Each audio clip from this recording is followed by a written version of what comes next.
The management will be sourcing for consultant to assist in preparation of the same when funds are available.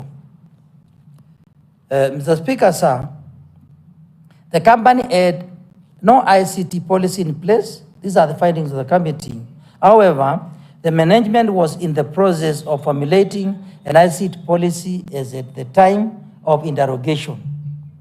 Mr. Speaker, sir, in view of this, the committee recommends that the executive committee member responsible for water ensure that the management should conform with the Regulation 158(1) of the Public Finance Management County Government Regulations 2015, which states, an accounting officer shall ensure that the county government entity develops risk management strategies, which include fraud prevention mechanisms, and B, the county government entity develops a system of risk management, Mr. Speaker, and internal control that builds robust business operation by having an approved ICT policy in place within 90 days after the adoption of these reports. Other matters, Mr. Speaker, number one, so budgetary control and performance, Mr. Speaker. On this, Mr. Speaker, the Auditor General found that the statement of comparison of budget and actual amounts reflects final receipts, budget, and actuals on comparable basis of 45,157,800 and Kenya shillings 41,193,921 respectively, resulting to an underfunding of Kenya shillings 3,960,879 or 10% of the budget. Similarly, the company expended 42,400,663 against an approved budget of 46,963,872, resulting to an expenditure of 4,563,209 or 10% of the budget.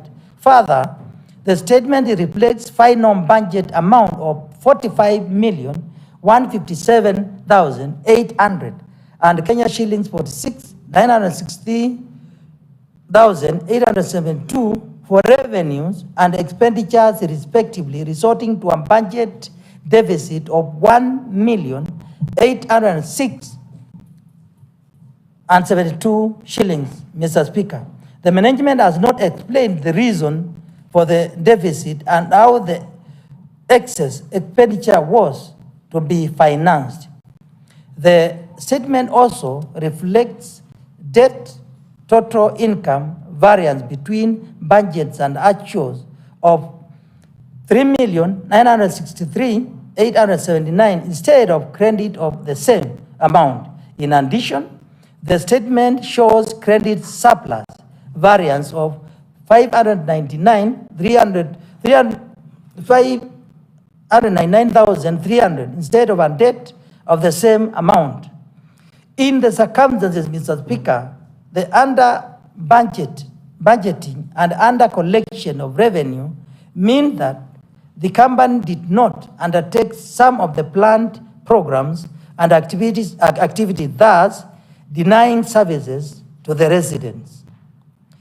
Mr. Speaker, on this issue, the management responded that, informed the committee that the company did not attain the budgeted revenue due to post-effects of COVID-19 pandemic.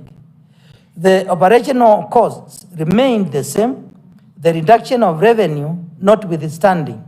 The company is committed to maintaining realistic projections. Mr. Speaker, sir, the committee observed that the company had revenue shortfall and which was not addressed contrary to Regulation 31 of the Public Finance Management Government Regulation of 2015, which guides on the budget formulation and approval process, Mr. Speaker. Mr. Speaker, sir, in view of this, the committee recommends that the Executive Committee member responsible for water ensures that the accounting officer should put in place strategies to address the revenue shortfall and further adhere to Regulation 31 of the Public Finance Management Act, County Government Regulation of 2015, on the budget formulation and approval process. Mr. Speaker, on the matters of unresolved prior year matters, the auditor found out that issues remained unresolved as at 30th June 2021. Management has not provided reasons for the delay in the resolving the prior year audit issues. In addition, some of the unresolved prior year matters are not disclosed, and the progress on follow-up of auditors' recommendation as required by the Public Sector Accounting Standards Board. The Speaker, sir, on this matter, the management response was that the committee reported that the issues raised previously were being addressed progressively, Mr. Speaker. Mr. Speaker, the committee observed that the management attempted to resolve the prior year matters as provided under the provision of the section 149(2)(1) of the Public Finance Public Sector Accounting Standard Board template, Mr. Speaker. Mr. Speaker, sir, in view of this, the committee recommends that the Executive Committee member responsible for water ensure that the management should provide an updated report on the implementation of the unresolved prior year matters to this committee within 60 days after the adoption of this report. Mr. Speaker, sir, on behalf of the committee, I thank the offices of the Speaker and the Clerk of the County Assembly for facilitating the committee during the consideration of this report. I also thank the honorable members of the committee for participating in the entire period with zeal and for their commitment in discharging their mandates effectively. Mr. Speaker,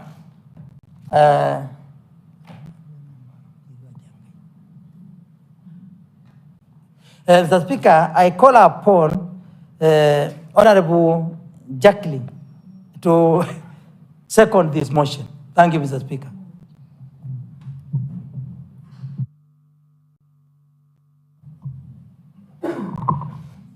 I now propose that the County Assembly adopt the report of the Public Investments Committee on consideration of the report of the Auditor General on the Water and Sanitation Company Limited for the year ended 30th June 2018, 30th June 2019, 30th June 2020, 30th June 2021, 30th June 2022, as laid on the table of the Assembly on 12th March 2025. The floor is now open for members to debate.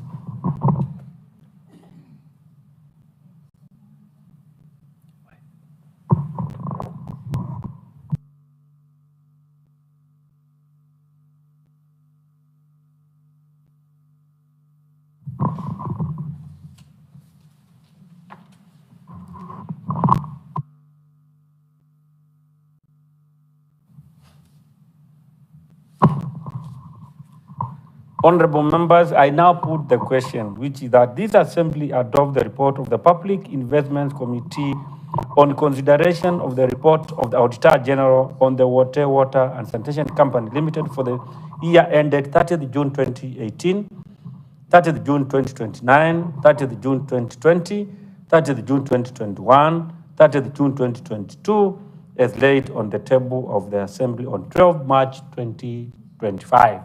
Will as many of these opinions say aye? Aye. Will as many of our contrary opinions say nay? The ayes have it.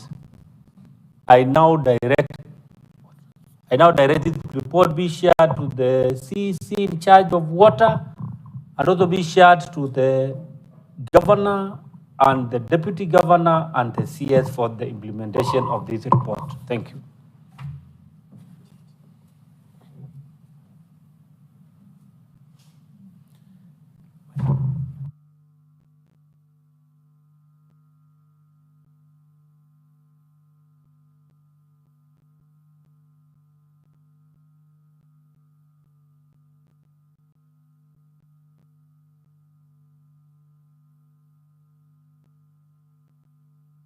Next order.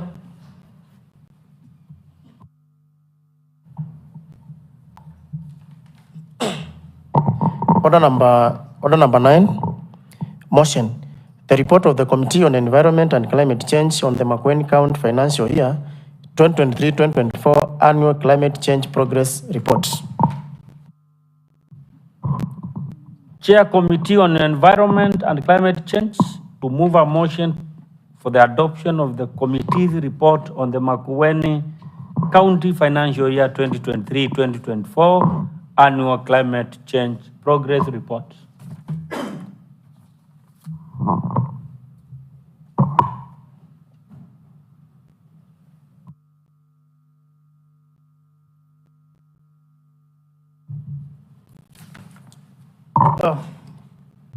Thank you, Mr. Speaker. Mr. Speaker, I beg to move the following motion, that this Assembly adopts the report of the Committee on Environment and Climate Change on the Makueni County financial year 2023-2024 annual climate change progress report, laid on the table of the Assembly on 22nd April 2025.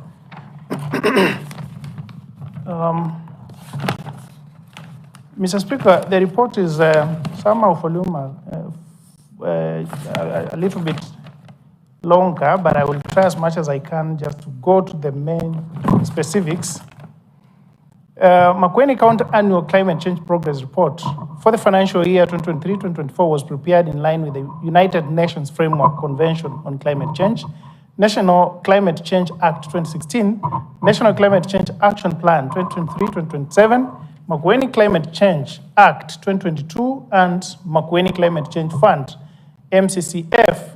The report outlines the progress and status implementation of the larger Makueni County Climate Change Action Plan, that is for 2023-2027.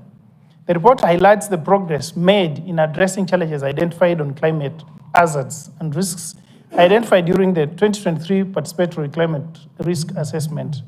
The report also highlighted the contributions from key stakeholders, including government agencies, civil society organizations, and private sector actors, all working collaboratively to enhance climate resilience in the county. Mr. Speaker, the annual report informs, educates, and presents the county performance in implementation of the climate actions across county in the financial year 2023-2024. The key highlights in the climate change annual progress report includes: 1, climate change budget. The overall climate change allocation in financial year 2023-2024 budget was 221,625,788, which was a 7% of the county development budget.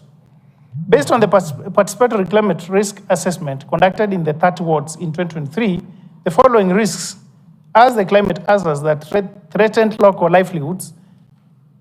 The following risks are the climate hazards that threatened local livelihoods. 1, drought was the most prevalent hazard affecting agriculture, livestock, and water availability, and leading to widespread food insecurity. 2, flash floods, which occur during intense rainfall events, resulting in soil erosion, crop damage, and destruction of infrastructure. Number 3, human life conflicts, pollution, crop pests and diseases, livestock pests and diseases, human diseases, and gender-based violence. Mr. Speaker, interventions implemented across the various sectors include: to address the above risks identified under participatory climate risk assessment are as follows. 1, in water and sanitation, the objective was to increase access to improved water sources from 44.2% to 70%. Mr. Speaker, I would wish we underline that. The objective was to increase access to improved water sources from 44.2% to 70% with the 200 and something million that I mentioned. So during the period, 29 boreholes were drilled and equipped with solar pumping systems, and 159 kilometer of pipeline extensions were done, and 35 markets supplied with water. Under innovative climate adaptation actions, 8 sand dams with sump tanks were constructed, including Kwatungu Sand Dam across Kite River with a capacity of 70,000 cubic meters. On agriculture and food security, Mr. Speaker, the aim was to boost climate-smart agriculture. The sector trained farmers on CSA, increasing the number by 11,178 in the year 2023-2024, and distributed 48,478 metric tons of certified seeds to 24,239 beneficiaries. The Makueni Agriculture Training Center, ATC, trained 60 youth in school-based programs and 190 farmers in field-based programs on value chains, including dairy, poultry, and apiculture. Mr. Speaker, the county has also established 7 agricultural satellite depots, which serve as distribution points for seeds, fertilizers, and other farming inputs, making them accessible to farmers in remote areas. Mr. Speaker, when you listen to that report, you would question yourself, and I'm not sure from your chair, Mr. Speaker, you can extend an invitation to the Committee on Agriculture, because we would want to know where these agricultural satellite depots are, and so that we can see whether there is fair distribution across the remote areas. Number 2, Mr. Speaker, the 60 trained youths, is there a monetary program that is there? Because we might train 60, and some of them have gotten green pastures, they've left, maybe probably those who are active are only 10. So that, Mr. Speaker, we can gauge value for money for those we train and what they are doing in terms of impact to the society. Number 3, Mr. Speaker, is livestock production. The county initiated programs to promote dairy development, meat value chain development, and fisheries enhancement. Milk production increased by 5%, and beef production by 20% as compared in financial year 2022-2023. Fisheries enhancement effort led to increased fish production from 8 tons in financial year 2022-2023 to 8.6 tons in financial year 2023-2024, hence playing a significant role in enhancing food security. Mr. Speaker, you will allow me at that point, I would wish, Mr. Speaker, to applaud one of our colleagues, Honorable Fiameta, Mr. Speaker, from Thange. I visited our farm. I saw thousands and thousands of fish in our water ponds, Mr. Speaker. And I looked at it. People from the society are coming to check and benchmark and to copy to their farms. Mr. Speaker, if every member here in this house was to adopt that similar program, then by extension, the society will copy. And that 8.6 tons, Mr. Speaker, will be translated to about 20 tons in the next financial year. Mr. Speaker, on forest and landscape restoration, the county targets to achieve a restored area of 200,000 hectares by 2032 and contribute to reduction in greenhouse gases. Mr. Speaker, in the financial year 2023-2024, the area of land restored was 32,364 hectares, Mr. Speaker. 4 community forest associations have been formed and strengthened. However, Mr. Speaker, we still don't have a mechanism. Sometimes when we plant trees, we leave them. Nobody waters those plants, and they end up drying up. Yet in our report, we've said that we've covered this number of hectares. Yet on the ground, those plants have dried long time ago. And therefore, Mr. Speaker, from where we sit and as an oversight body to ensure that value for money is achieved, I think we need to enhance, or else we need to go a step higher to ensure that what is being reported, Mr. Speaker, is actually what is on the ground. Mr. Speaker, on disaster risk management and climate information systems, during short and long rains, the county experienced flash floods that affected some communities. To cushion the affected populations, the county provided food and non-food items to those displaced, affected, and established 5 rescue camps, namely Chakituku, Katulie, Kavata Zou, Ndolo Kiangi, Mukululo, and Kawese primary schools, supporting a total population of 986 individuals. Further, a total of 100 fire instances were recorded, alongside 10 cases of drowning, 2 pit rescue instances, and 2 wild winds. Additionally, there were 5 human conflicts 5 human-wildlife conflict incidences resulting to 2 deaths and 5 injuries. On health, sanitation, and human settlement, that is the social protection, pollution control and compliance, preventive and curative healthcare, the county declared 1,381 villages open defecation free. 1,381 villages open defecation free, meaning that every other homestead in those villages, Mr. Speaker, have a latrine that has not the open latrine that were the traditional way of doing it. Constructed 6 toilets in market centers, improving sanitation, ensured 238 towns and market centers were put under the cleaning program, supported 1,802 elderly persons and 1,800 PWDs with food and non-food items to address drought, and formulated 3 proposals, namely the draft Makueni County Integrated Solid Waste Management Bill 2024, Makueni County Environment Bill 2024, and Water Municipality Solid Waste Management Policy, work in progress. Mr. Speaker, lastly on transport and energy, the county, through routine maintenance programs, has opened 445 kilometers, graded 1,273.4 kilometers, and graveled 1 or 2 kilometers of rural roads. The department constructed 12 drifts, 2,190 meters of culverts, 813 gabion boxes, and 33,965 metric cubic of catch water drains were installed along the roads. In partnership with REREC, enhanced rural electricity access, promoted renewable energy adoption, and encouraged clean cooking practices with 12 projects across the county and 602 households being connected to electricity.